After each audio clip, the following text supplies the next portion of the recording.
yang dilahirkan, siapa yang dilahirkan, yang ditetein, yang disusuin, yang berak, yang dikandung, ya, apalagi yang kencing, yang menghisap pentil dari seorang Bunda Maria, siapa?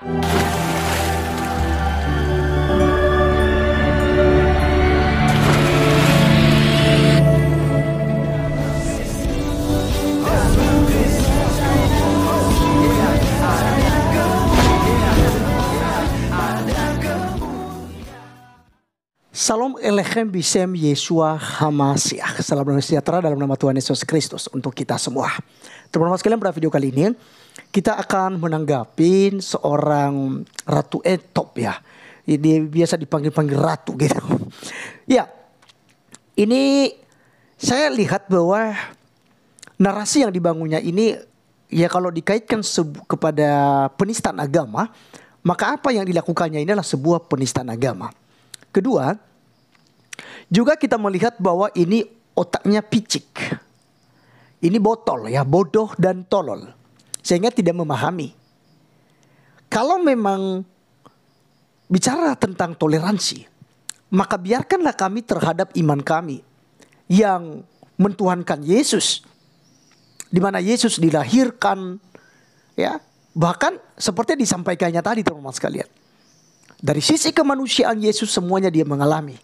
Karena ya dia totalitas, ya, seperti manusia. Hanya saja yang membedakan dia tidak berbuat dosa. Itu yang harus dicatat, ya. Nah, teman-teman sekalian, saya menarik sekali untuk meluruskan. Dan beberapa hal nanti akan kita bahas dari pernyataannya ini. Dan kita akan berikan penjelasannya. Oleh karenanya kita dengarkan dulu ocehannya dan hinaannya, ya, berikut ini. Itu bukan Nabi Isa, oke, fine. Seperti kata dia, kita harus toleransi, yaitu membiarkan kepercayaan masing-masing. Oke, entok terima. Sekarang entok bertanya, kalau memang Nabi Isa itu bukan adalah Yesus, nah siapa yang dilahirkan si Bunda Maria? Yesus itu lahir dari rahim siapa? Di tahun berapa sesungguh-sungguhnya? Ayo ahli sejarah berbicara di sini. Ya, entok buka forum, vote, ya, apa vote, ya. Aku tidak peduli kalian mau bertuhankan siapa, mau bertuhankan Gundurwo pun berkali-kali aku bilang silahkan. Nah, karena kau mempertegas tadi dibicara kau wanita Gonjes, kalau orang Islam selalu menyamakan Yesus itu dengan Nabi Isa. Oke, berbeda. Tuhanmu adalah Yesus, Nabi Isa kami adalah Nabi Isa kami. Oke, fine, kita di situ. Sekarang kau harus menjawab siapa yang dilahirkan, siapa yang dilahirkan, yang ditetein, yang disusuin, yang berak, yang dikandung, ya, apalagi yang kencing, yang menghisap pentil dari seorang Bunda Maria, siapa? Coba jawab. Siapa? Siapa yang terberak, yang oek, ya, yang ngisap pentil, minum susu, ya, yang terkencing, yang dibedongi, ya, yang dipretkan dari kemaluan seorang perempuan namanya Maria ataupun Maryam, siapa? Coba jawab. Jadi kadang-kadang orang bodoh, dakjal, dia menjelma jadi seolah-olah kayaknya wanita santun, wanita yang pintar, wanita yang berbicara dengan penuh attitude. Coba dia dudukkan, jangan sama entok, ya. Kalau entok mungkin ya karena orang pendosa, kalian nggak akan pernah menganggap bicaraku benar. Dudukkan Ustaz Somad, dudukkan si perempuan Gonjes dan buka sejarah. Katanya dia jangan menarik dari sisi filosofi, jangan bisa mencari dari ini. Tapi sejarah, tutup kitab tapi buka sejarah. Sejarah itu tidak akan pernah bisa terus. Oke, dudukkan Ustaz Somad, dudukkan si perempuan Gonjes, buka sejarah sesungguhnya. Siapa yang ditetein? Siapa yang terberak? Siapa yang mengisap pentil? Ya? Siapa yang disusui? Siapa yang dibedongi? Siapa yang dioekkan? Coba! Coba! Jadi emosi pagi-pagi. Kok pikir orang Islam itu orang-orang bodoh? Kalau sudah salah, jangan sok pintar. Mendingan diam. Oke, teman-teman sekalian, itulah yang kita sudah dengarkan dari Ratu Etop. Etop, ya. Ngentop juga nyanyi namanya. Ya, teman-teman sekalian, dia komentar terhadap kelahiran daripada Tuhan Yesus Kristus, ya. Jadi katanya kalau memang Kristen membedakan antara Isa dan Yesus Kristus, ya, yang adalah Tuhan bagi orang-orang Kristen, maka silakan dijawab, ya, silakan dijawab siapa yang ditetein, siapa yang dilahirkan, ya, dari seorang perawan yaitu Maria, kemudian siapa yang berak, siapa, dan macam-macam seperti yang kalian dengar tadi, teman-teman sekalian. Ya, coba dijelaskan. Nah, teman-teman sekalian, ya, itu Alkitab dengan jelas memberikan kepada kita keterangan bahwa Yesus Kristus memang telah dilahirkan oleh Bunda Maria. Ya, telah dilahirkan dan kita merayakan kelahirannya itu di tanggal 25 Desember setiap tahunnya. Ya, sesuai dengan petunjuk yang diberitahukan kepada kita oleh Alkitab. Ya, itu kita bisa belajar nanti di dalam Lukas pasal 1 ayat 8 sampai 11. Namun teman-teman sekalian, kita perlu jelaskan dulu ya kepada kaum kandurun ini ya, kaum kandurun botol ya.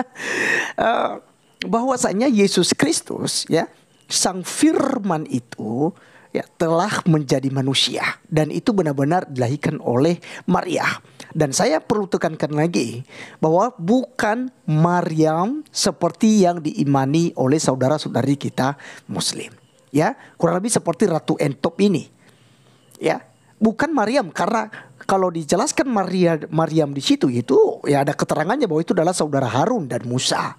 Ya, jadi Maria yang dimaksudkan bukanlah Maryam ya, saudara Harun dan Musa ini. Nah, teman-teman sekalian, kita sebagai seorang Kristen ya memang harus menjawab apa yang ditanyakan ya. Hanya saja cara menanyakannya ini ya narasi penghinaan ya, narasi memojokkan, menjelekkan daripada ketuhanan daripada Tuhan kita Yesus Kristus. Nah, kalau kita balik hal ini teman-teman sekalian, pastinya mereka tidak terima. Kalau kita balik, tentu mereka menuduh kita sebagai penistaan agama. Nah, dalam hal ini teman-teman sekalian, kita harus menjawabnya dengan penuh kelemah lembutan. Ya, seperti yang saya katakan tadi, kita bisa melihat di dalam Lukas 1 ayat 8 sampai 11. Saya bacakan buat kita. Pada suatu kali waktu tiba giliran ya rombongannya, Zakaria melakukan tugas keimaman di hadapan Tuhan.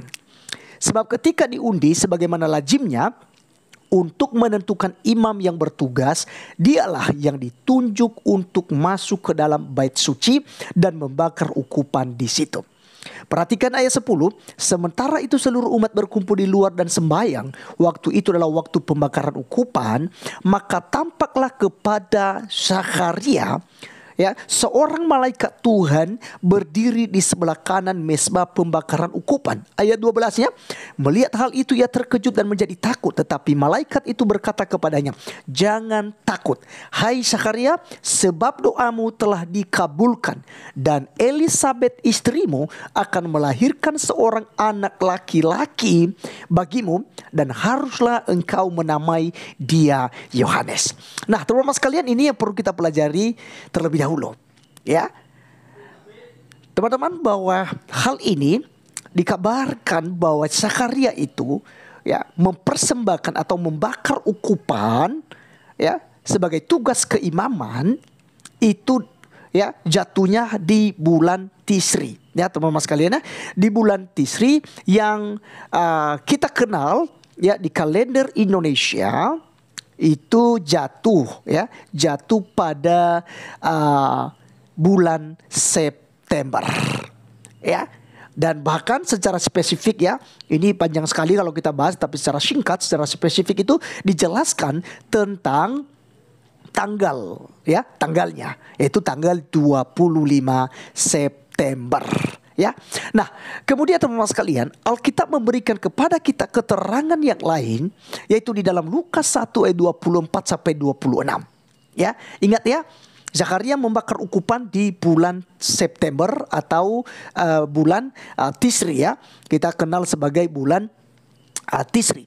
Nah, di dalam Lukas 1 ayat 24 sampai 26 diterangkan kepada kita, beberapa lama kemudian Elisabet istri Zakaria ini ya, mengandung dan selama 5 bulan ia tidak menampakkan diri. Katanya, inilah suatu perbuatan Tuhan bagiku dan sekarang ia berkenan menghapuskan aibku di depan orang. Ayat 26, perhatikan baik-baik. Dalam bulan yang ke-6 Allah menyuruh malaikat Gabriel pergi ke sebuah kota di Galilea bernama Nazaret.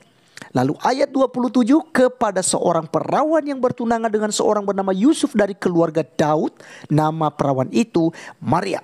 Ketika Maria itu masuk ke rumah Maria, ia berkata, salam hai engkau jadi karunia Tuhan menyertai engkau. Maria terkejut mendengar perkataan itu, lalu bertanya di dalam hatinya, apakah arti salam itu? Kata malaikat kepadanya, jangan takut hai Maria, sebab engkau beroleh kasih karunia di hadapan Allah. Sesungguhnya engkau akan mengandung dan akan melahirkan seorang anak laki-laki, dan hendaklah engkau menamai dia Yesus.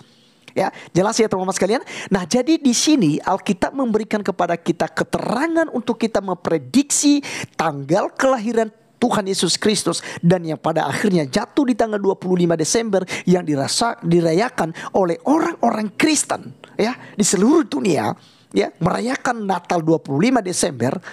Itu diberitahukan di sini di dalam ayat 26 tadi, dalam bulan yang ke-6 Allah menyuruh malaikat Gabriel pergi ke sebuah kota di Galilea bernama Nazaret. Nah, perhatikan baik-baik teman-teman sekalian. Dalam bulan ke-6 kita melihat tadi bahwa Sakaria itu membakar ukupan di bulan Tisri atau bulan September. Maka kita tambahkan 6 bulan teman-teman sekalian.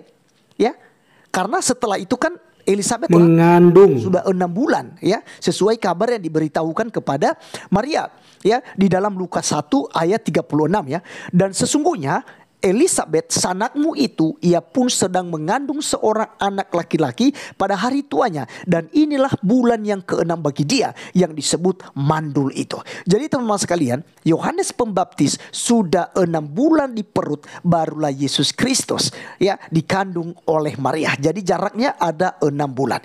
Jadi di bulan Tisri atau bulan September tadi tinggal kita tambahkan 6 bulan. Jadi bulan September, bulan Oktober, bulan November, bulan Desember, bulan Januari, Februari, Maret. Nah, teman-teman sekalian, perhatikan. Bulan Maret ini disebut sebagai bulan Nisan, ya. Bulan Nisan. Ya, bulan Nisan. Jadi 6 bulan di bulan Nisan inilah atau di bulan Maret inilah Maria mengandung dari Roh Kudus sesuai petunjuk dari malaikat Gabriel. Maka pada kelajimannya ilmu kedokteran menerangkan bahwa ketika sudah mengandung seorang perempuan, maka 9 bulan dia akan melahirkan. Ya, dia akan melahirkan. Dan kita perhatikan baik-baik. Di bulan Maret ya, kalau tanggalnya tadi anggap tanggal 25 sesuai yang saya katakan tadi, karena ada banyak sekali keterangan-keterangan yang menunjukkan tanggal 25 bulan Nisan atau bulan Maret. Maka kita hitung bulan April ya, bulan Maret ya, bulan Nisan itu, kemudian bulan April, bulan Mei, bulan Juni, bulan Juli, Agustus, September, Oktober, November, Desember ya, kembali kepada bulan Tisri tadi. Jadi ada 9 bulan. Maka kita melihat kalau 25 Maret Maria mengandung, maka di tanggal 25 Desember ya, disinilah Yesus Kristus Tuhan kita juru selamat dunia lahir ke dunia. Nah, jadi teman-teman sekalian ya, tanggal 25 Desember bukan kelahiran dewa matahari. Ya, bukan ya, seperti dituduhkan oleh saudara-saudara kita yang kandurun-kandurun. Tetapi itulah tanggal kelahiran daripada Tuhan Yesus Kristus. Ya, jadi sangat jelas teman-teman sekalian berdasarkan dengan kitab suci yang telah diberikan petunjuk kepada kita, dan kita sudah menghitungnya tadi, sekalipun tidak sedetail yang teman-teman harapkan, tetapi itulah yang diajarkan kepada kita oleh tradisi-tradisi gereja, bapak-bapak gereja, dan sampai kepada kita pada hari ini, bahwa tanggal 25 Desember adalah tanggal kelahiran daripada juru selamat kita, yaitu Tuhan Yesus Kristus. Nah, jadi teman-teman sekalian, inilah jawaban kita buat Ratu Etop ya. Nah, jadi kalau soal sisi kemanusiaan tadi, dia berak, dia kencing, dia makan, dia menangis, dia berdoa, dia ini semua. Ini adalah sisi kemanusiaan Yesus. Ingat bahwa Yesus memiliki 2 natur, natur manusia dan natur ilahinya. Nah, teman-teman sekalian, Secara manusia dia mengalami apa yang dialami oleh manusia pada umumnya. Tapi ingat satu hal tadi, bahwa Yesus Kristus tidak pernah berbuat dosa. Ya, dari pihak Muslim kalau ada yang bisa membuktikan bahwa Yesus berbuat dosa, silakan. Ya, silakan. Tapi satu-satunya manusia yang pernah ada di dunia ini yang tidak pernah berbuat dosa adalah Yesus Kristus. Baik teman-teman sekalian, itulah jawaban kita kepada Ratu Etop yang saya bisa jabarkan bagi kita. Biarlah ini bermanfaat dan menambahkan wawasan buat kita. Ya, dan sampai ketemu di video berikutnya. Tuhan Yesus memberkati. Salam.